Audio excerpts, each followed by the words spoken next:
Bonsoir, il est 20h30, on va débuter dans quelques instants ce webinaire Covid en partenariat avec le GHRMSA et la CPTS Mulhouse Agglomération. On va encore attendre un tout petit peu que d'autres personnes se connectent. Alors, il y a pour les personnes qui m'accompagnent ce soir dans la présentation de ce webinaire, il y a un petit décalage de quelques secondes, une vingtaine, une trentaine de secondes entre ce qui se passe sur le webinaire YouTube et sur nos interventions. Donc, les commentaires chat sont un tout petit peu décalés avec nos interventions. Je me propose de vous faire le relais des commentaires chat quand il y en a et d'essayer de vous relayer les questions puisque les gens ne peuvent interagir que par des questions sur le chat YouTube. Voilà pour le principe de fonctionnement. Donc, alors nous avons ce soir, et je vous propose d'allumer vos caméras pour que l'on puisse se voir entre nous déjà, et après je vous présenterai au fur et à mesure. Donc, nous avons, je vais arrêter le partage d'écran. Voilà. Donc, nous avons autour de ce webinaire ce soir le GHRMSA, avec représenté par sa directrice, Mme Corinne Krenker. Après, je vois Marc Noiset, le docteur Moutien, le docteur Hardison, c'est ça. Et ensuite, nous avons l'HAD Sud-Alsace qui interviendra également avec le docteur Laurent Petit et le directeur Monsieur Duro qui sont également présents ce soir pour ce webinaire. Alors, on va se laisser encore quelques secondes, le temps que les gens se connectent. C'est vrai qu'il n'est que 32, donc actuellement, on a une trentaine de personnes à peu près sur le webinaire seulement, donc on peut laisser encore peut-être monter un tout petit peu les chiffres pour nous laisser quelques secondes, si vous en êtes d'accord et si on n'est pas ultra pressé. Le contenu sera court et on l'espère le plus précis et le plus concis possible pour que ça ne prenne pas trop de temps et que vous ayez l'ensemble des informations utiles aux professionnels de ville sur la situation actuelle de la Covid dans le territoire Sud-Alsace. Je repartage quelques secondes mon écran, le temps que nos collègues arrivent et que quelques personnes se connectent encore.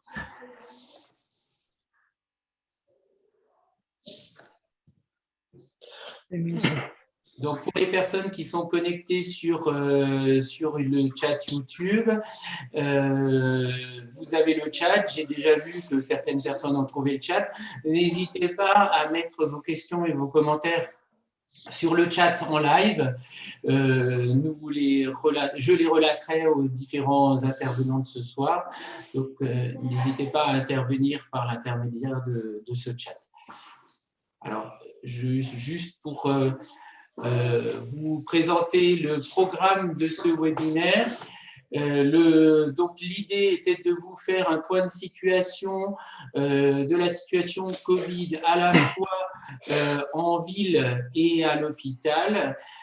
Ensuite, un focus spécifique sur les traitements par les anticorps monoclonaux, les indications et les méthodes d'accès pour les patients de la ville à ces anticorps monoclonaux qui sera fait par le GHRMSA. Un petit point sur l'oxygénothérapie à domicile.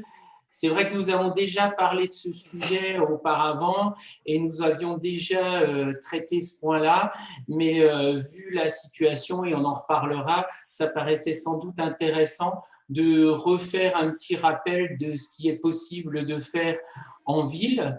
Et en lien avec ce point-là, la proposition était de faire un point également avec l'HAD Sud-Alsace sur la prise en charge des patients en hospitalisation à domicile de façon synthétique avec un focus spécifique, bien entendu, sur la situation Covid et donc sur les patients Covid pris en charge en HAD.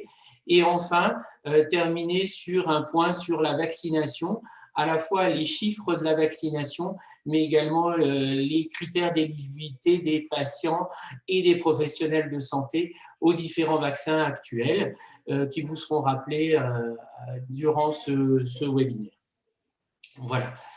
Alors, on va peut-être tout de suite enchaîner avec l'état de situation et le point de situation Covid en ville.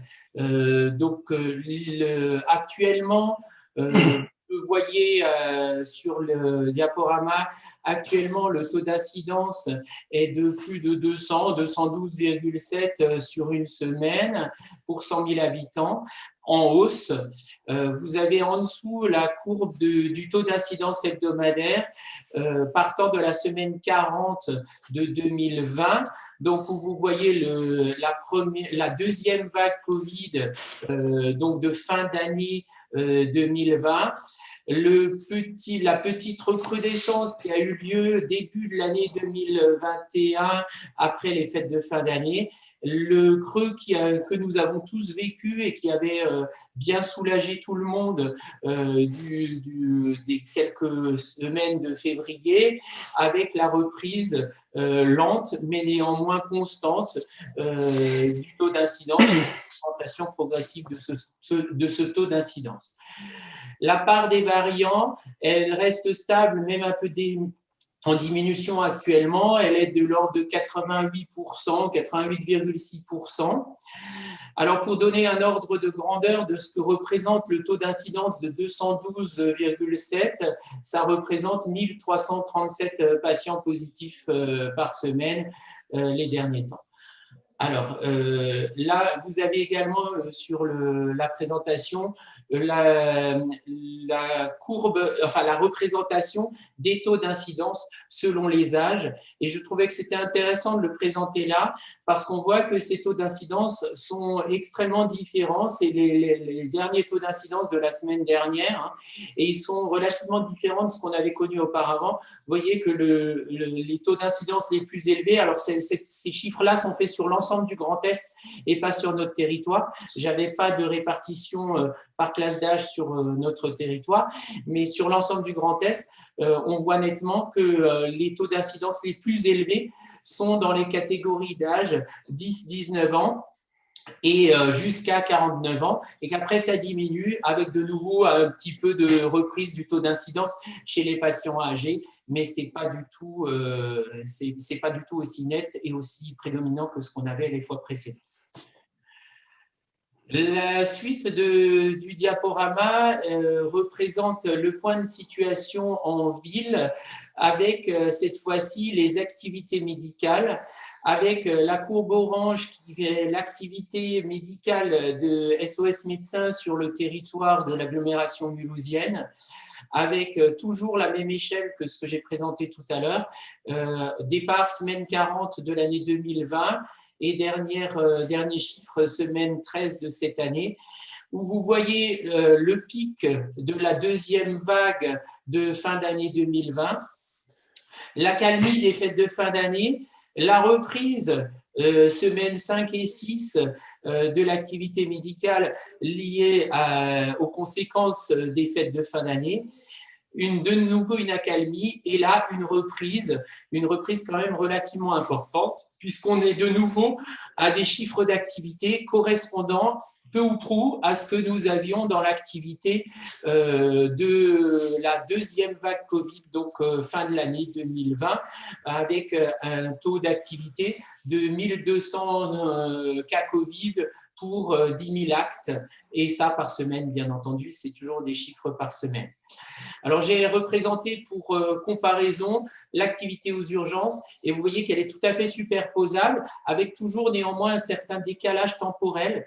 La reprise d'activité en ville se fait toujours plus tôt que la reprise d'activité dans les services d'urgence et on voit exactement la même chose qui se profile ici, une reprise d'activité en ville avec une hausse des passages aux urgences qui augmente mais plus tardivement et bien entendu et heureusement avec des taux de 325 pour 10 000 passages aux urgences, des taux qui ne sont pas comparables à ceux de la ville. Bien heureusement, il y a bien des gens qui restent à domicile et qui ne sont pas adressés aux urgences, mais dans les passages aux urgences, il y a aussi les patients qui y vont spontanément. Et ça fait le lien, et du coup, je vais laisser la parole à l'hôpital pour la suite de l'intervention.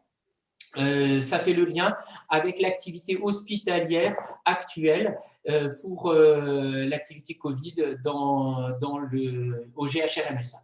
Je vous donne la parole. Oui, bonsoir. Donc, effectivement, ce qu'on voit, c'est ce que vous décrivez en ville, c'est que nous avons une augmentation régulière de notre activité d'hospitalisation à l'hôpital, plus d'une centaine de patients ce jour.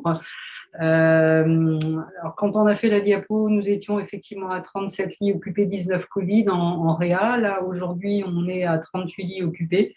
Et ce soir, 22 patients Covid. Donc, on voit aussi que l'activité de réa se poursuit, se densifie et qu'on est arrivé là, aujourd'hui, à la pleine capacité.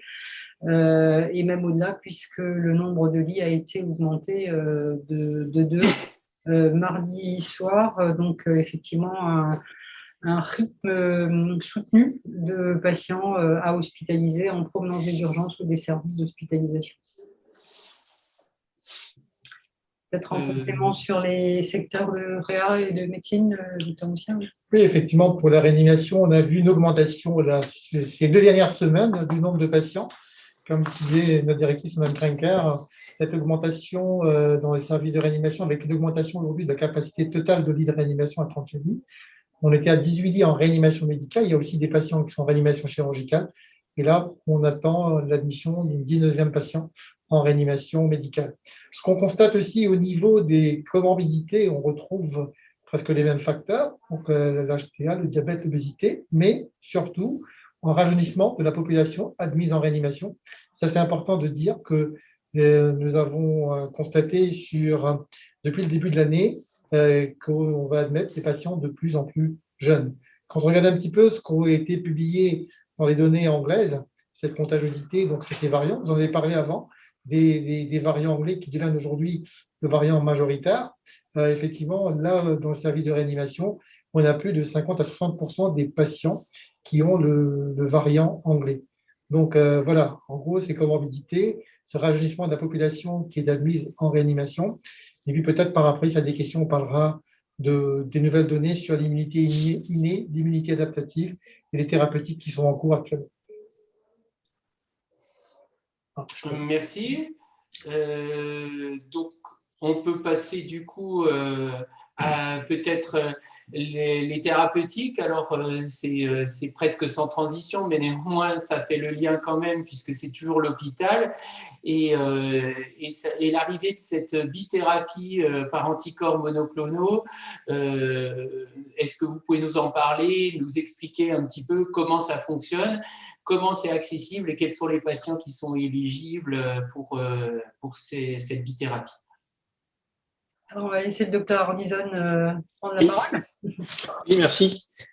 Alors, au niveau des bithérapies, il y a 2 bithérapies qui sont disponibles en ATU, donc en utilisation, un protocole d'utilisation temporaire, dans l'objectif de réduire les formes graves et les hospitalisations. Donc là, au niveau des données d'efficacité, elles sont encore très partielles. Et pour l'instant, ce qui est on va dire le plus démontré au niveau des études, c'est surtout une réduction de l'hospitalisation et en particulier chez les patients les plus âgés. Donc actuellement, en Alsace, il y a le CHU de Strasbourg et d'Icance qui ont commencé à administrer quelques thérapeutiques. Il y a peu de patients qui ont été traités jusqu'à présent. En tous les cas, les premières données sur ces patients à Strasbourg ont montré que la tolérance était bonne et l'administration s'est déroulée sans complications particulières. Le point important au niveau de l'administration, c'est le délai de 5 jours maximum entre le début des symptômes et l'administration du traitement. Donc ça, c'est un critère qui est strict et qui nécessite donc une organisation très très minutieuse, on va dire, entre l'hôpital et le médecin traitant pour que tout soit fait dans les délais impartis. Donc, ce qui est important, c'est que dès les premiers symptômes, en fait, le patient soit testé avec une RT-PCR et il faut qu'en cas de positivité donc, de cette RT-PCR, en fait, il y a une identification du variant puisque ces thérapeutiques ne seront efficaces que sur la souche sauvage et la souche dite britannique. Donc, ça, c'est un petit peu on va dire, le point de passage un peu compliqué et qui nécessitera une bonne coordination entre le médecin traitant et le médecin qui sera chargé de la dispensation du traitement. Au niveau des indications, alors actuellement, il y a 3 catégories de patients qui sont concernés. Alors, quel que soit l'âge du patient, chez les patients qui ont un déficit de l'immunité ou des traitements immunosuppresseurs lourds, ou des risques de complications sévères de pathologies chroniques. Après, des patients de 70 à 80 ans qui présentent des pathologies chroniques graves. Donc, je pense qu'il sera possible de faire passer une liste précise des pathologies concernées. Et enfin, les patients de plus de 80 ans qui auront des pathologies chroniques graves agissant sur, disons, diminuant l'immunité. En ce qui concerne les patients les plus âgés, dans la mesure où on a un protocole qui est assez précis, donc avec on va dire, un remplissage de questionnaires au moment de l'administration et à J+30, il est nécessaire que ce soit des patients qui aient un bon degré de compréhension, qui soient compliants, parce qu'il y aura un isolement strict pendant 10 jours après l'administration, et enfin, qui soient en bon état général avec une espérance de vie lié à la pathologie qui soit supérieure à 6 mois. Donc ça, c'est un petit peu le préalable au traitement. Au niveau du lien ville et hôpital, donc la proposition était que le médecin traitant qui a un patient éligible contacte le centre du SAMU. Alors ça, c'était en accord normalement avec les collègues urgentistes. Et via le SAMU, on aura une prise de contact du médecin hospitalier qui sera chargé de la dispensation. Donc, en fait, quand on aura les coordonnées via le SAMU du médecin traitant, on se mettra en relation avec le médecin en question pour organiser le protocole, la prise de rendez-vous et l'arrivée du patient. Peut-être passer la diapo suivante. Alors, donc, il y a un hôpital de jour Covid qui va être monté pour l'occasion, donc qui sera chargé exclusivement de l'administration de ces thérapeutiques et qui devrait être opérationnel très rapidement dans les prochains jours, je pense dans la semaine à venir. Donc, le traitement, une fois que le patient arrive en hôpital de jour, donc il peut arriver soit par ses propres moyens, par un VSL, éventuellement par une ambulance allongée si c'est nécessaire. Donc, il aura une checklist qui sera faite à l'arrivée pour vérifier qu'il soit bien éligible au traitement. Et donc, l'administration du produit qui dure à peu près 1 heure et après 1 heure de surveillance avant le retour à domicile.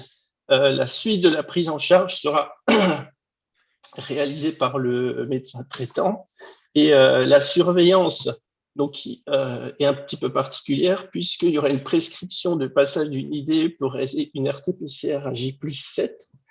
Cette RT-PCR, en cas de positivité, nécessitera un isolement supplémentaire du patient et un test de séquençage pour connaître la charge virale si celle-ci n'est pas diminuée. En cas de charge virale non diminuée, il y aura un test de séquençage pour connaître exactement la souche en question du virus, le risque étant l'apparition de résistance ou de nouveaux variants après l'administration.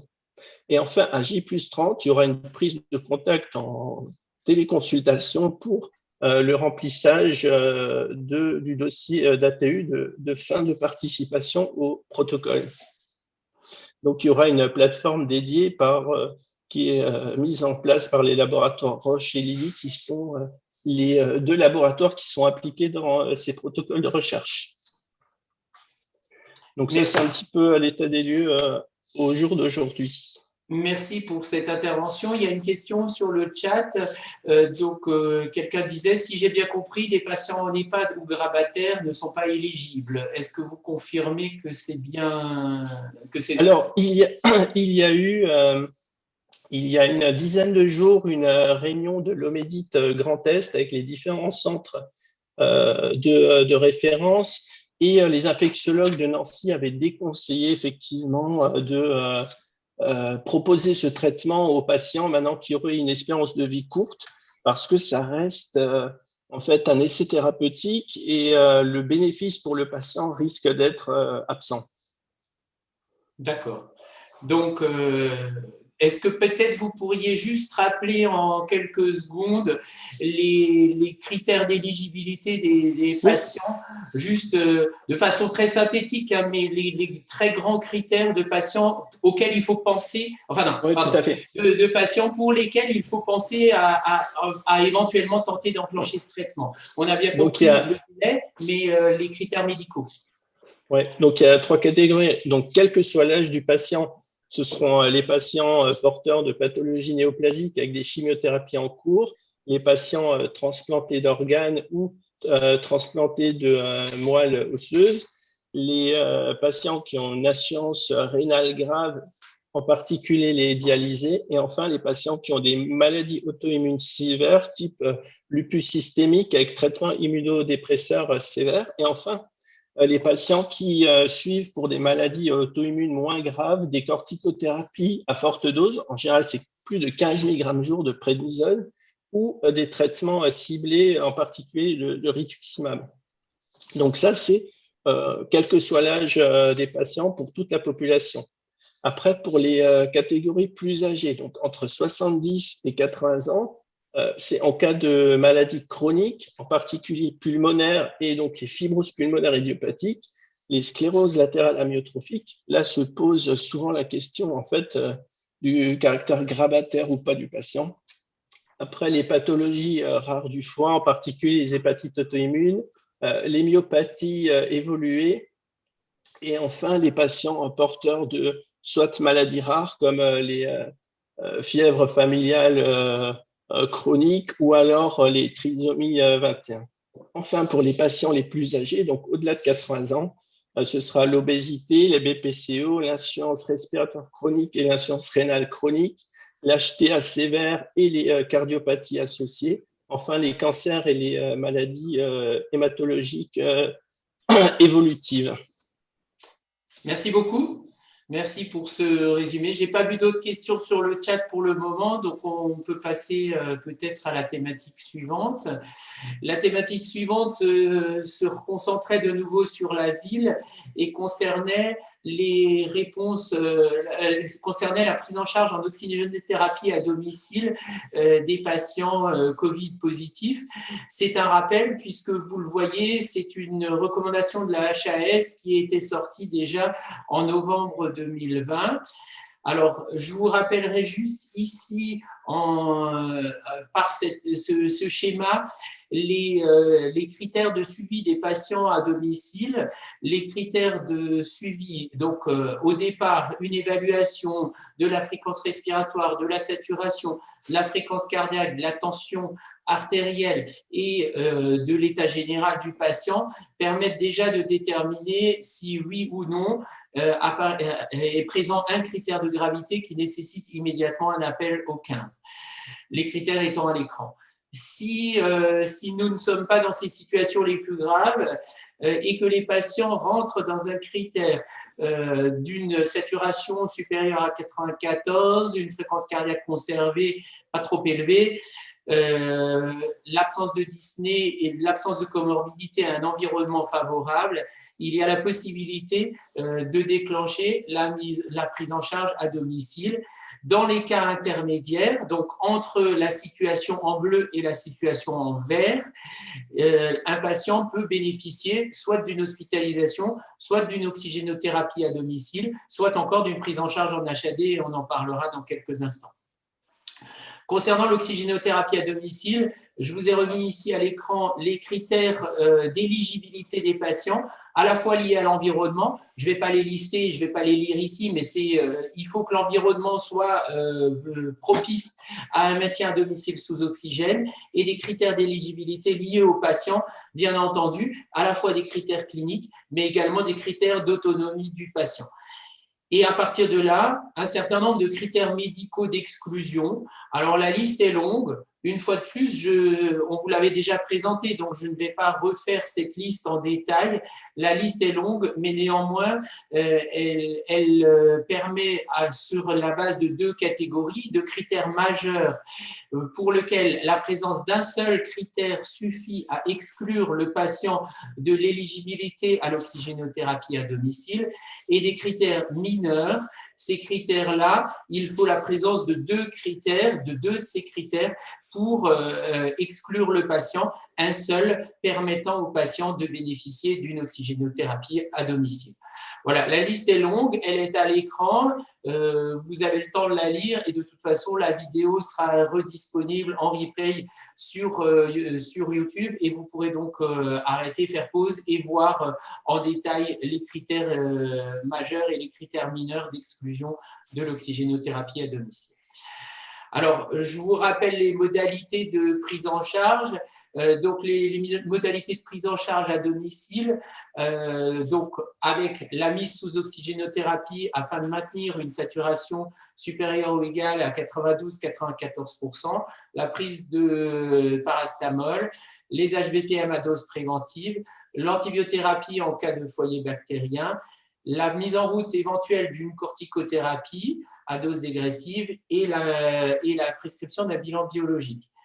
Le suivi à domicile, bien entendu, se fait par un passage bicotidien d'un professionnel de santé à domicile. Un patient sous oxygène est par définition un patient instable qui doit être surveillé de près et qui ne peut pas être laissé sous oxygène sans surveillance. Donc, une surveillance infirmier ou masseur kiné et une surveillance médicale régulière sont nécessaires pour permettre le maintien de ces patients. Enfin, la nécessité de réhospitaliser ou de contacter le SAMU immédiatement en cas d'augmentation importante des débits d'oxygène avec une désaturation rapide ou d'augmentation non contrôlable des débits d'oxygène, une désaturation importante à 2 reprises consécutives, l'apparition de complications et la non-amélioration après 72 heures. Bien entendu, le médecin généraliste reste décideur à tout moment de l'interruption d'une oxygénothérapie à domicile qu'il aurait mis en route et qu'il ne serait plus en capacité de gérer lui-même à domicile et pour lesquels il aurait besoin d'un recours à des confrères hospitaliers et donc à l'hospitalisation de ces patients.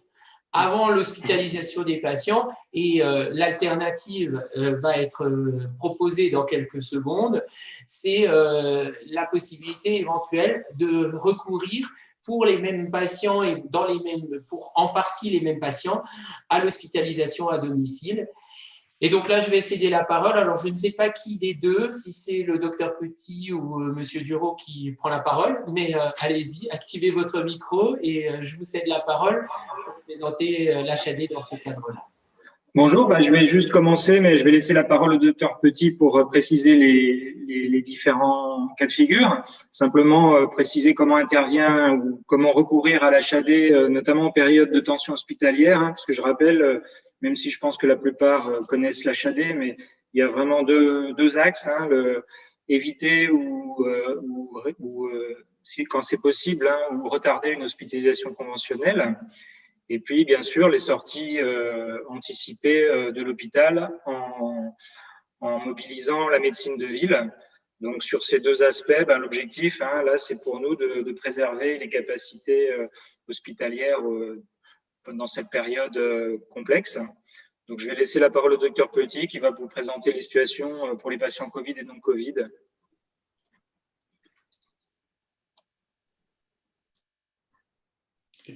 Bonsoir tout le monde. Donc, je vais faire un corollaire avec ce qui a été dit par Frédéric en partie, puisque c'est clair que la situation de l'hospitalisation à domicile dans ce cadre de tension hospitalière et dans le cadre du Covid est un peu particulière parce que on s'y perd un petit peu en termes d'éligibilité HAD.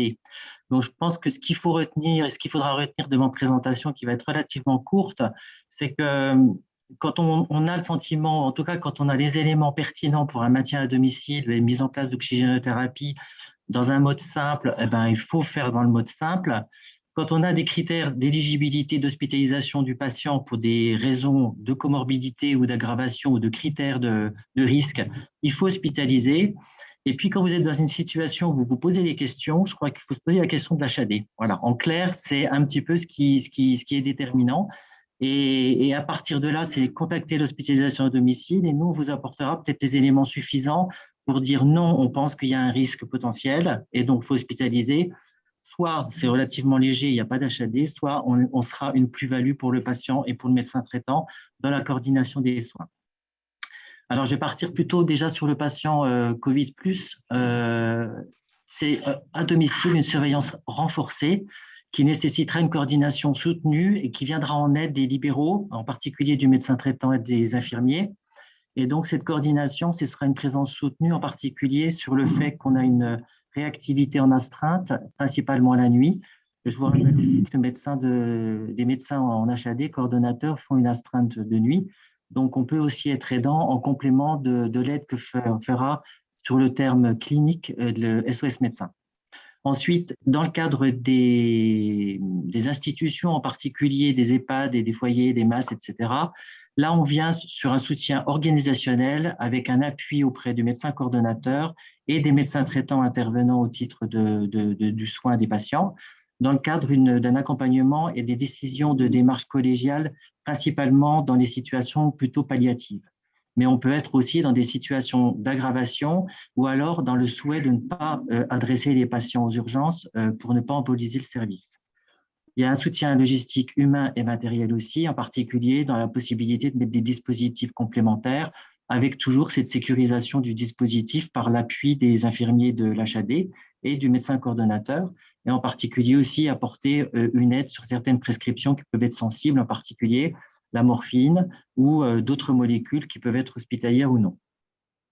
Et puis, toujours en aval de l'hôpital, là, je reprends pour rappel un document qui avait été aussi présenté à la demande des hospitaliers, qui était plus orienté sur une aide au service des urgences pour rapatrier potentiellement des patients, soit directement des urgences vers un retour à domicile, soit par un intermédiaire temporaire en UHTCD. Là, on l'a adapté pour le domicile et pour l'aval de l'hôpital, c'est des situations qui sont soit des sorties précoces de réanimation, je reviendrai parce qu'il y a un document qui a été édité par le ministère, soit d'un service de soins continus ou d'une hospitalisation conventionnelle. Et là, potentiellement, ça peut être soit l'hôpital qui demande l'intervention de l'HAD, soit éventuellement un patient sortant de ce service hospitalier pour lequel le médecin traitant souhaiterait l'intervention de l'hospitalisation à domicile pour une raison qui lui appartient, qui peut être une difficulté dans la coordination des soins ou le sentiment qu'il y a une nécessité d'aide. Je vous laisse lire la partie non-Covid. Je pense qu'elle résume en partie, de toute façon, l'intervention d'hospitalisation à domicile, à savoir la prise en charge des patients chroniques en alternative d'une hospitalisation, savoir aussi des accompagnements en sortie précoce d'hospitalisation, surtout en tension hospitalière, hein, ça peut être très aidant. Et puis, dans le cadre de certaines situations qui peuvent être complémentaires entre guillemets, d'un déficit d'accès en hôpital de jour ou de situation de déprogrammation. Mais là, c'est des situations plus adaptées à des HAD qui peuvent être prêtes, en particulier pour la chimiothérapie.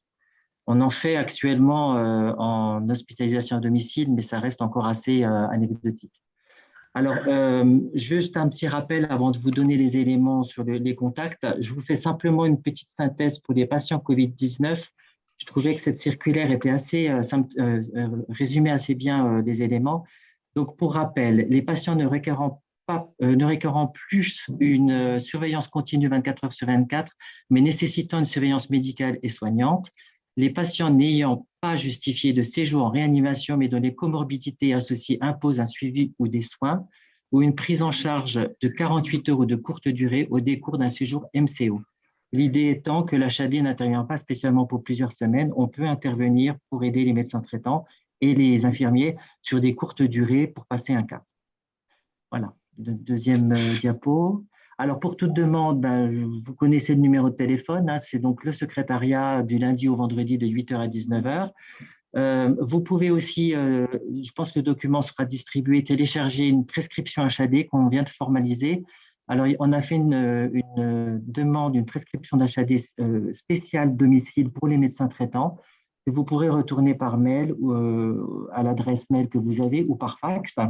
Et puis, je vous rappelle aussi un outil qui est vraiment très intéressant et très aidant pour l'éligibilité des patients. Ça s'appelle adopehad.has-santé.fr. Vous pouvez même mettre une application sur votre smartphone et vous avez en fait un logigramme qui décrit, vous mettez, répondez oui ou non, et au final, vous savez si votre patient est éligible, ce qui vous permet en tout cas de débroussailler un petit peu la problématique.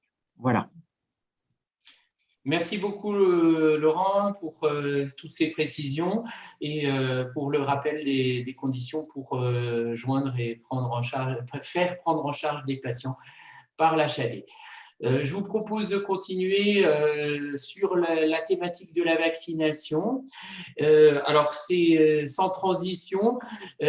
En premier, un rappel des critères d'éligibilité actuels. Alors, je dis bien actuels puisque ça change au jour le jour et ça évolue, mais en tout cas, c'est ceux à la date d'aujourd'hui. L'éligibilité au vaccin, parce qu'il y a quand même souvent des questions qui sont posées de savoir qui a droit et qui n'a pas droit au vaccin et à quel vaccin. Donc, vous avez à l'écran les différentes catégories de patients qui ont accès au vaccin actuellement, à la vaccination Covid, et de manière séparée, les patients ayant accès au vaccin AstraZeneca et d'un autre côté, les patients ayant accès au vaccin ARN, qu'ils soient Pfizer, BioNTech ou Moderna.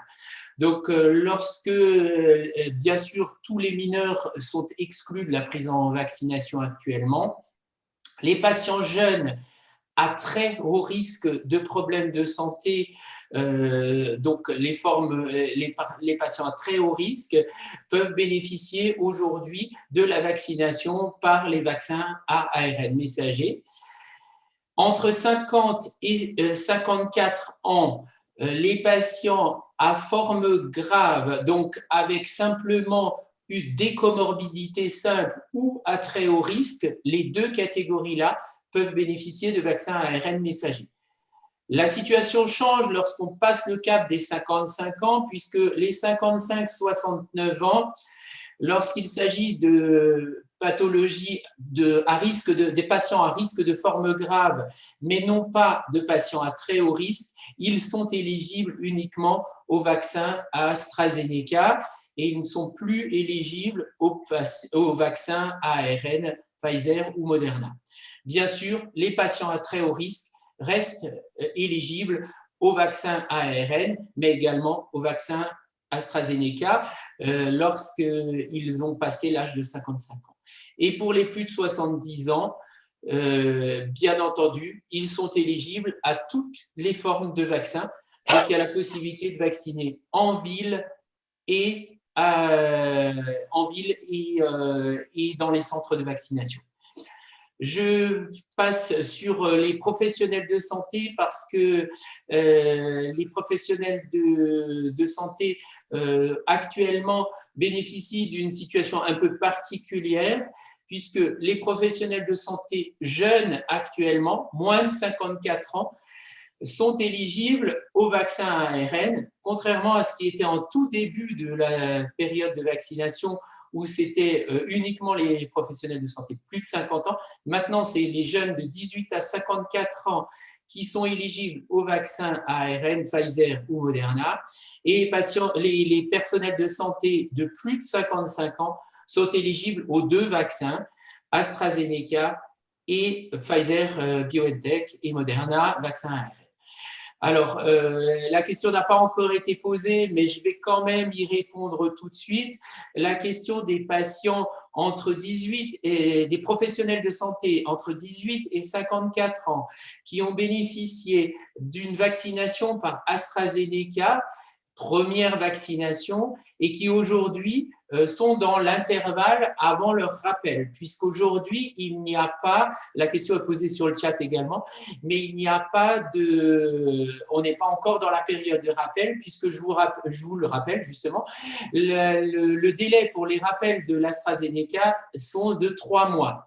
Alors aujourd'hui, la réponse n'est pas tranchée, la Haute Autorité de Santé n'a pas donné d'avis encore et se laisse ce délai de 3 mois entre les premiers professionnels de santé jeunes vaccinés et le moment où la HAS rendra son avis sur l'indication ou non de faire un rappel AstraZeneca ou de faire autre chose.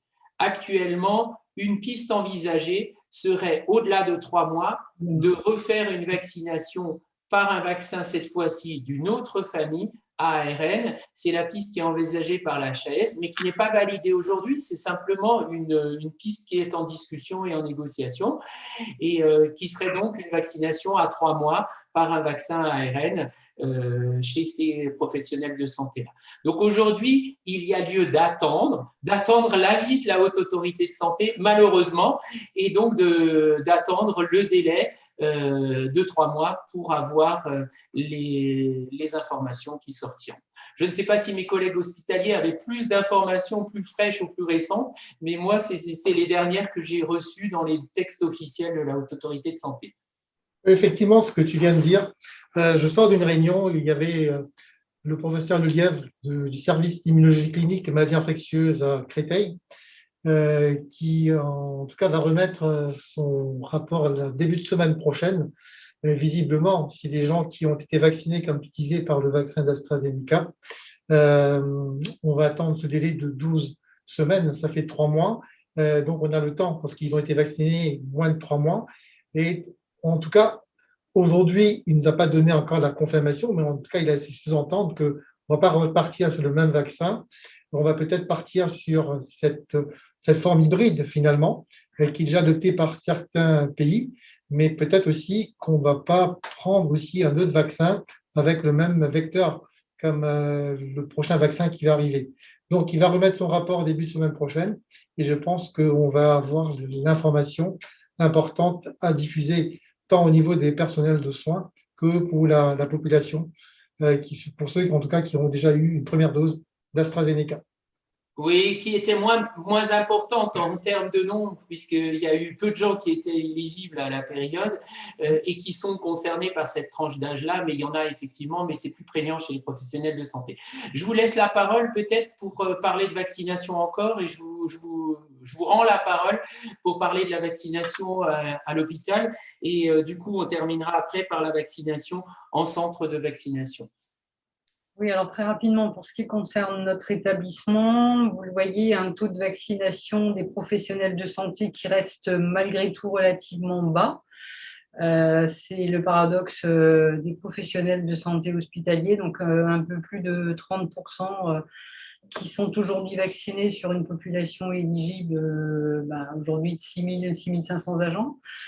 Par contre, quelque chose qui a très bien marché et qui aujourd'hui nous permet de ne plus avoir quasiment de difficultés en EHPAD, c'est la vaccination des résidents dans nos établissements avec un très bon taux de couverture. Et puis, nous avons démarré il y a maintenant une quinzaine, 3 semaines, la vaccination de certains de nos patients directement dans les services, dans des services spécifiques comme la néphrologie pour les patients dialysés ou notamment le service de pneumologie pour les patients atteints de cancer. Donc, vous voyez, on commence là aussi à étendre le spectre sur des patients particulièrement fragiles, donc avec à peu près aujourd'hui 400 patients vaccinés en intra-hospitalier dans le cadre des suivis des patients par l'établissement.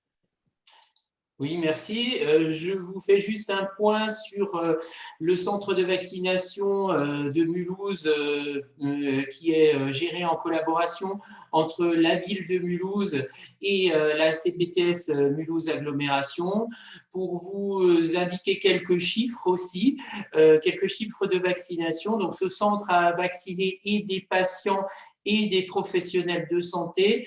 À la date du 1er avril, hein, c'est les nombres à la date du 1er avril, il y a eu 24 209 personnes vaccinées, dont 2190 professionnels de santé. Aujourd'hui, on est plutôt à 28 000 à peu près patients vaccinés. Sur le graphique que vous voyez en bas, ce sont le nombre de vaccinations par semaine. Et donc, vous pouvez constater qu'à partir de la semaine prochaine, le centre de vaccination va passer à un taux de vaccination de 6 300 patients par semaine.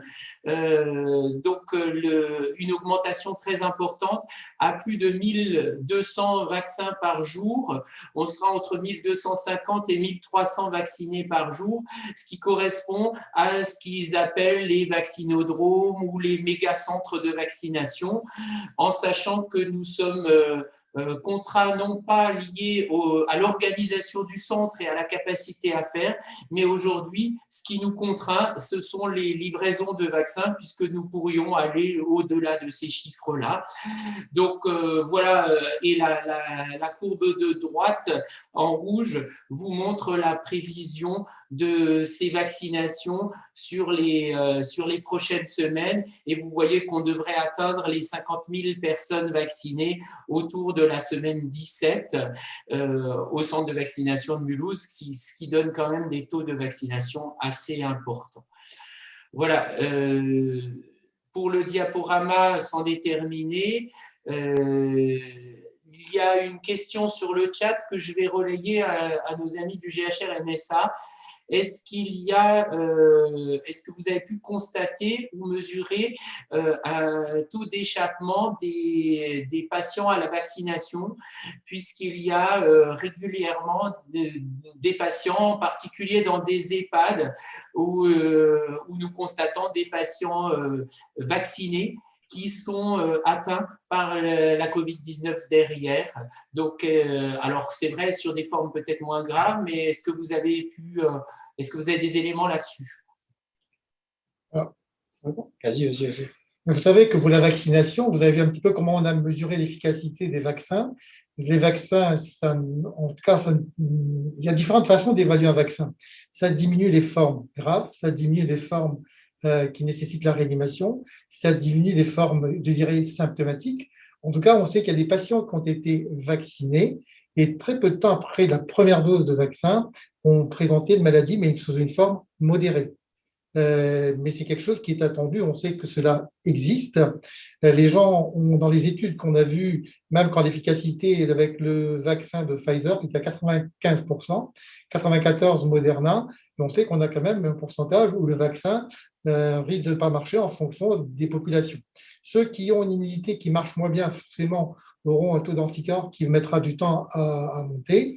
Mais ce qui est aussi important à dire, c'est que même pour le vaccin d'AstraZeneca, au départ, on avait un chiffre qui était plus bas.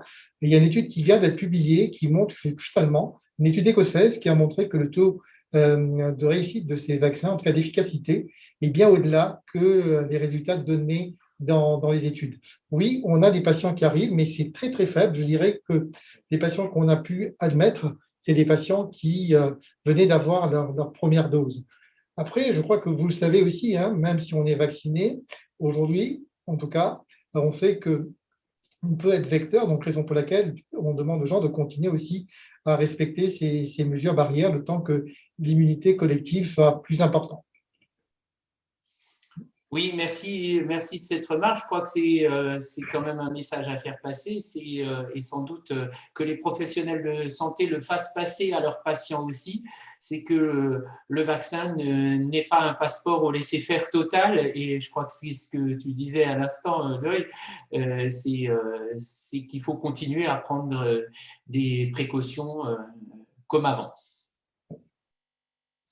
Voilà, je n'ai pas vu d'autres questions sur le chat. Donc, Fred, j'avais aussi peut-être une petite remarque à faire. bien Est-ce sûr. qu'il y a des gens qui posent des questions concernant les gens qui ont fait la maladie et qu'en est-il de la vaccination et selon quelle, je dirais, séquence? Je pense que pour vous, c'est peut-être clair aujourd'hui. Si vous allez sur le site de l'HAS, en tout cas, c'est bien précisé. Pour les patients immunocompétents qui ont fait la maladie, il faut attendre un délai de 3 mois, être plutôt vers les 6 mois pour faire qu'une seule dose.